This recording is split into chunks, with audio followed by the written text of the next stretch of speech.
దేశ ప్రజలందరికీ ఆదరపూర్వకమైన నమస్కారం. కరోనా వ్యాధి సంక్రమించకుండా చేస్తున్న పోరాటంతో 4 నెలలు దాటిపోయాయి. ఈ క్రమంలో అనేక దేశాలలో 62 లక్షల కంటే ఎక్కువ మంది ప్రజలకు కరోనా సోకింది. 2,75,000 కంటే ఎక్కువ మంది మృత్యువాత పడ్డారు. భారతదేశంలో కూడా అనేక కుటుంబాల వారు తమ కుటుంబ సభ్యులను కోల్పోయారు. వారందరికీ నేను నా సానుభూతిని తెలుపుతున్నాను. మిత్రులారా, ఒక్క వైరస్ ప్రపంచాన్ని చిన్నాభిన్నం చేసింది. ప్రపంచవ్యాప్తంగా కోట్ల కొద్దీ కుటుంబాలు కరోనాతో పోరాడుతున్నాయి. యావత్ ప్రపంచం జీవితాలను రక్షించుకోవటానికి ఒక రకంగా యుద్ధమే చేస్తోంది. ఇలాంటి విపత్తుని గురించి ఇంతకు మునుపు వినలేదు, చూడలేదు. ఇటువంటి విపత్తు మానవజాతికి నిశ్చితంగా ఇది ఊహించలేనిది, ముందెన్నడూ తెలియనిది. కానీ ఓడిపోవటం, అలసిపోవటం, కలవరపడటం, చెదిరిపోవటం అనేది మానవుడు ఒప్పుకోడు.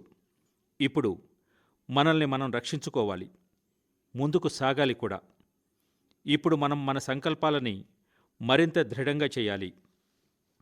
మన విపత్తు కన్నా మన సంకల్పం మరింత పెద్దదిగా ఉండాలి.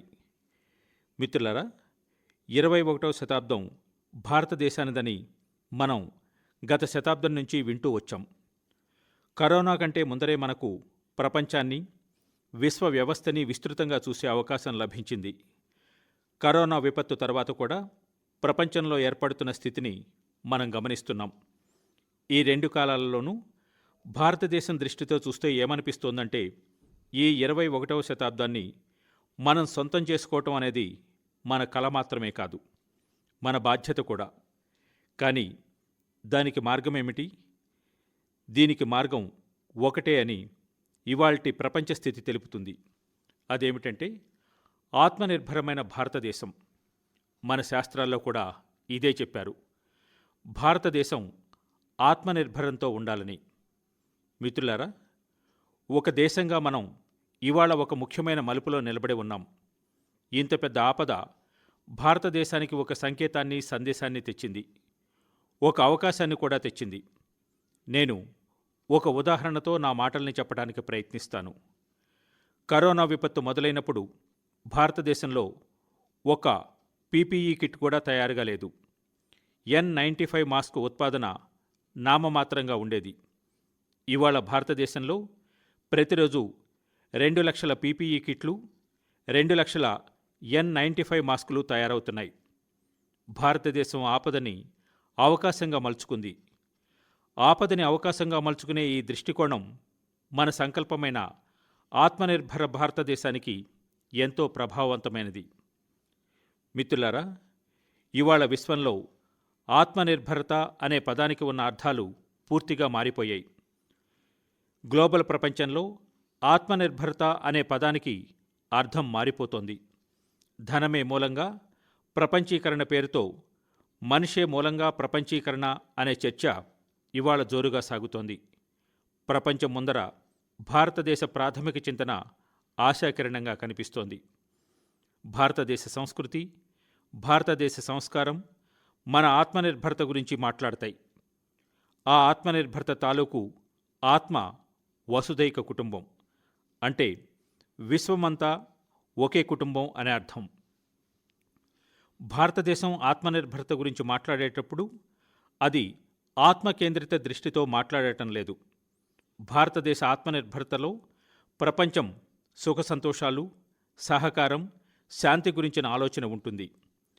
ఏ సంస్కృతి అయితే విశ్వ కళ్యాణం గురించి ఆలోచిస్తుందో, యావత్ ప్రపంచాన్ని తన కుటుంబంలో భావిస్తుందో, భూమిని తన తల్లిగా భావిస్తుందో, ఆ సంస్కృతి, ఆ భారత భూమి ఆత్మనిర్భరంగా మారినప్పుడు ఆ దేశం వల్ల ఒక సుఖ సమృద్ధ ప్రపంచం కూడా నిశ్చితంగా ఏర్పడుతుంది.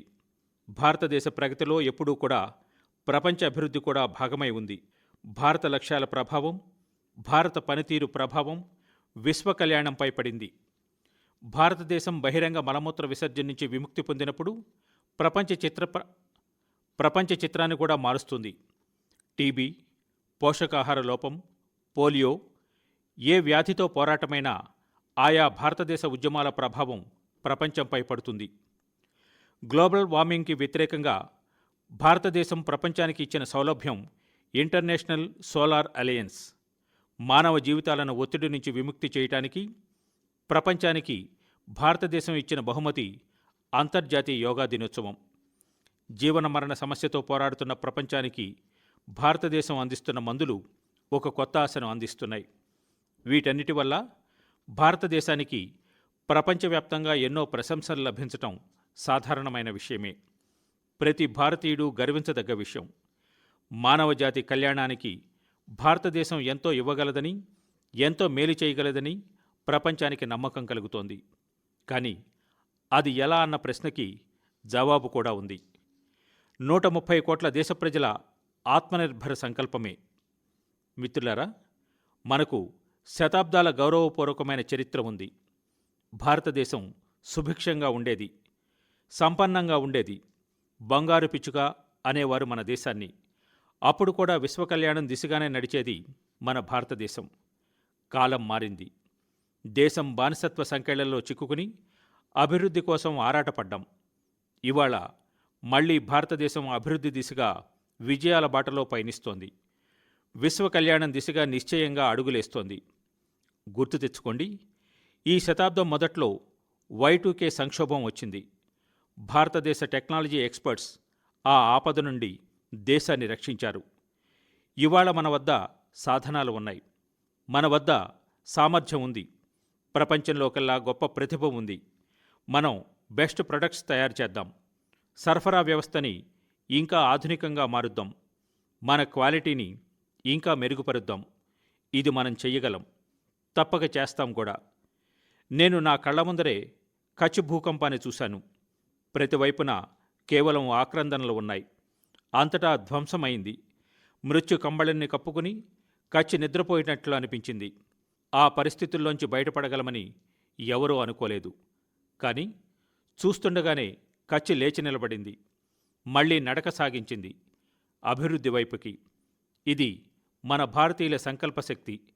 మనం నిశ్చయించుకుంటే ఏ లక్ష్యమూ అసంభవం కాదు, ఏ దారి కష్టమైనది కాదు. ఇవాళ మనకి ఆలోచన ఉంది, మార్గము ఉంది. ఇదే భారతదేశాన్ని ఆత్మనిర్భరంగా మార్చే మార్గం. భారతదేశ ఆత్మనిర్భరతా భవనం 5 స్తంభాలపై ఉంది. మొదటి స్తంభం ఆర్థిక వ్యవస్థ. అంటే అంచెలంచెలుగా ఎదిగేది కాదు, ఇది ఒక క్వాంటమ్ జంప్ అందించేది. రెండవది ఇన్ఫ్రాస్ట్రక్చర్. ఇది ఆధునిక భారతదేశానికి గుర్తింపుని ఇస్తుంది. మూడవది మన వ్యవస్థ. ఇది గత వైభవం తాలూకుది కాదు, 21వ శతాబ్దపు కలలను సాకారం చేసి టెక్నాలజీ ద్వారా నడిచే వ్యవస్థ. నాలుగవది మన డెమోగ్రఫీ. ప్రపంచంలోకెల్లా గొప్ప డెమోక్రసీల్లోకెల్లా వైభవమైనది మన డెమోగ్రఫీ.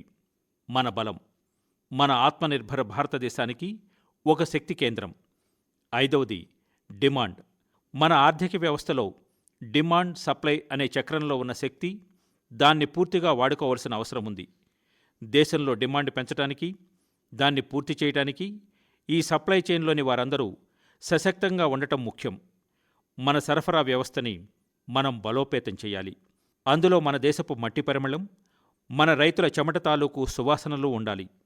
మిత్రులారా, కరోనా ఆపదను ఎదుర్కొంటూ నేను ఇవాళ ఒక కొత్త సంకల్పంతో ఒక ప్రత్యేక ఆర్థిక ప్యాకేజీని ప్రకటిస్తున్నాను. ఈ ఆర్థిక ప్యాకేజ్ ఆత్మనిర్భర భారత ఉద్యమ సమయంలో ఒక ముఖ్య పాత్రను పోషిస్తుంది. మిత్రులారా, ఇటీవల ప్రభుత్వం కరోనా విపత్తుకు సంబంధించి రిజర్వ్ బ్యాంకు ప్రకటించిన ఆర్థిక నిర్ణయాలకు ఇవాళ ప్రకటించే ప్యాకేజీని కూడా జతకలిపితే ఇవి దాదాపు 20 లక్షల కోట్ల రూపాయలు అవుతాయి. ఈ ప్యాకేజీ భారత జీడీపీలో 10%. వీటన్నిటి ద్వారా దేశ విభిన్న వర్గాలకు, ఆర్థిక వ్యవస్థలకు 20 లక్షల కోట్ల సపోర్టు లభిస్తుంది. 20 లక్షల కోట్ల ఈ ప్యాకేజ్ 2020లో ఆత్మనిర్భర భారత ఉద్యమానికి ఒక కొత్త వేగాన్ని ఇస్తుంది. ఆత్మనిర్భర భారత ఉద్యమ సంకల్పాన్ని సాధించటం కోసం ఈ ప్యాకేజీలో ల్యాండ్, లేబర్, నగదు, చట్టం అన్నింటిపై దృష్టి సారించాం. ఈ ఆర్థిక ప్యాకేజ్ మన కుటీర పరిశ్రమలకు, గృహ పరిశ్రమలకు, చిన్న మధ్యతరహా పరిశ్రమలకు, మన ఎంఎస్ఎంఈలకు, కోట్ల ప్రజలకు జీవనోపాధి సాధనాలు. ఇది ఆత్మనిర్భర భారత సంకల్పానికి ఒక బలమైన ఆధారం. అన్ని రకాల పరిస్థితుల్లోనూ దేశం కోసం రాత్రి పగలు శ్రమించే దేశంలోని రైతులకు, శ్రామికులకు ఈ ప్యాకేజ్, ఈ ఆర్థిక ప్యాకేజ్ నిజాయితీగా పన్నులు కట్టే మధ్యతరగతి ప్రజలకు, దేశ అభివృద్ధిలో తమ వంతు సహకారం అందించే వారికి, భారత ఆర్థిక వ్యవస్థను ఉన్నతంగా నిలబెట్టే సంకల్పంతో ఉన్న వ్యాపార జగత్తుకు ఈ ఆర్థిక ప్యాకేజ్ ఉద్దీపన కలగజేస్తుంది. రేపటి నుండి మొదలుపెట్టి కొన్ని రోజుల వరకు ఈ ఆత్మనిర్భర భారత ఉద్యమంతో ప్రేరితమైన ఈ ఆర్థిక ప్యాకేజీ వివరాలను ఆర్థిక మంత్రి ద్వారా మీకు విస్తృతంగా వివరాలు అందుతాయి. మిత్రులారా, దేశం ఇప్పుడు కొన్ని గట్టి నిర్ణయాలతో ముందుకు నడవలసిన అవసరం ఉంది. గత 6 ఏళ్లుగా జరిగిన సంస్కరణల వల్ల ఇవాళ ఇటువంటి విపత్తు సమయంలో భారతదేశంలో వ్యవస్థ అధిక శాతం సామర్థ్యంతో పనిచేస్తోంది. లేకపోతే భారత ప్రభుత్వం అందిస్తున్న ప్రతి రూపాయి పేదవాడి జేబులోకి, రైతు జేబులోకి వెడుతుందని ఎవరైనా ఊహించగలరా? కానీ అదే జరిగింది. అది కూడా అన్ని ప్రభుత్వ కార్యాలయాలు మూసి ఉండగా జరిగింది. అది కూడా రవాణా వ్యవస్థ నిలిచి ఉన్నప్పుడు. Jandhan, Aadhaar, mobile, JAM, JAM శక్తి, త్రిశక్తితో కూడిన ఒక సంస్కరణల ప్రభావం మీరిప్పుడు చూశారు. ఇప్పుడిక ఈ రిఫార్మ్స్ని మరింత అభివృద్ధి పరచాలి. ఈ రిఫార్మ్స్ వ్యవసాయంతో కూడుకున్న సరఫరా వ్యవస్థపై ఉంటాయి. ఎందుకంటే రైతు శక్తిమంతుడవ్వాలి. భవిష్యత్తులో ఇలాంటి విపత్తులు ఇక ముందు కూడా వచ్చినా వ్యవసాయంపై నామమాత్రపు ఇబ్బంది కూడా రాకూడదు. ఈ రిఫార్మ్స్ సరళమైన ట్యాక్స్ వ్యవస్థ, ఉత్తమమైన ఇన్ఫ్రాస్ట్రక్చర్, సమర్థమైన శక్తివంతమైన మానవ వనరులు, బలమైన ఆర్థిక వ్యవస్థ నిర్మాణం కోసం. ఇవి వ్యాపారాన్ని ప్రోత్సహించడానికి, పెట్టుబడిని ఆకర్షించడానికి, మేక్ ఇన్ ఇండియా సంకల్పాన్ని బలోపేతం చేయటానికి. మిత్రులారా, ఆత్మనిర్భరత అనేది ఆత్మబలం, ఆత్మవిశ్వాసంతోనే సంభవం. గ్లోబల్ సరఫరా వ్యవస్థలో మనం గట్టి పోటీ ఎదుర్కోవటానికి ఆత్మనిర్భరత సహకరిస్తుంది. అన్ని పోటీల్లోనూ మనం గెలవటం అనేది ఇవాల్టి అవసరం. ఇవన్నీ దృష్టిలో పెట్టుకుని కొత్త ప్యాకేజీలో ఎన్నో ఏర్పాట్లు చేశాం. దీనివల్ల అన్ని రంగాల సామర్థ్యం పెరుగుతుంది, క్వాలిటీ పెరుగుతుంది. మిత్రులారా, ఈ విపత్తు ఎంత పెద్దదంటే అది పెద్ద పెద్ద వ్యవస్థలు కూడా కదిలిపోయాయి. కానీ మన దేశం, మన పేద సోదరీమణుల పోరాట పటిమ వల్ల వారి సహనశక్తిని కూడా మనం చూసాం.